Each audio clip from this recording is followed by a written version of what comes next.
Chers amis, bonjour, où que vous soyez.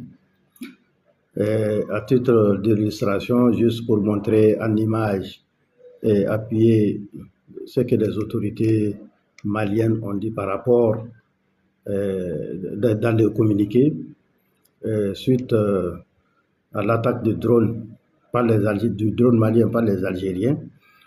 Et la position qui avait été donnée, 19 degrés 52 minutes 4,738 secondes, 2 degrés 53 minutes 10,1 secondes, ça c'est la position 1. Vous voyez la position 1, cela veut dire que le drone était là quand on a perdu le signal. Et ensuite, après la frappe du drone, la position 2 qui est là, 19 degrés 51 minutes 53,526 et 2 degrés 53 minutes 36,99 secondes. La position 2. Et effectivement, quand vous remarquez, quand on frappe, ça va en reculant. Et c'est venu tomber ici.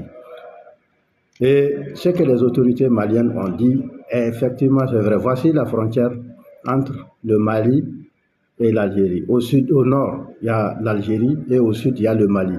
Donc le sud algérien est considéré comme au nord du Mali.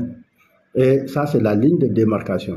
Vous voyez cette ligne-là, jusqu'à la ligne frontalière, vol d'oiseau, ça fait 9 km. Et ça correspond exactement à ce que les autorités maliennes ont dit.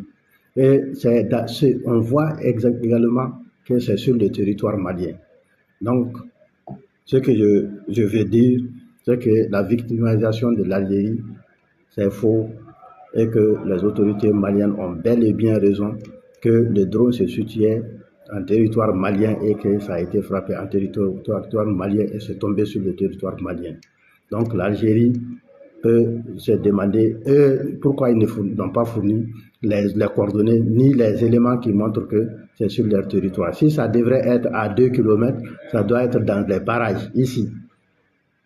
Mais ça n'a pas été le cas. Vous voyez, Tinzawatan est là. Tinzawatan de l'Algérie. Tinzawatan malien aussi est là, c'est juste en face. Les deux Tinza sont là. Tinzawatan de l'Algérie, la ligne frontière est là. La ligne de démarcation est là. Donc, pour vous dire que les autorités maliennes ont raison et la vérité triomphera, Inch'Allah.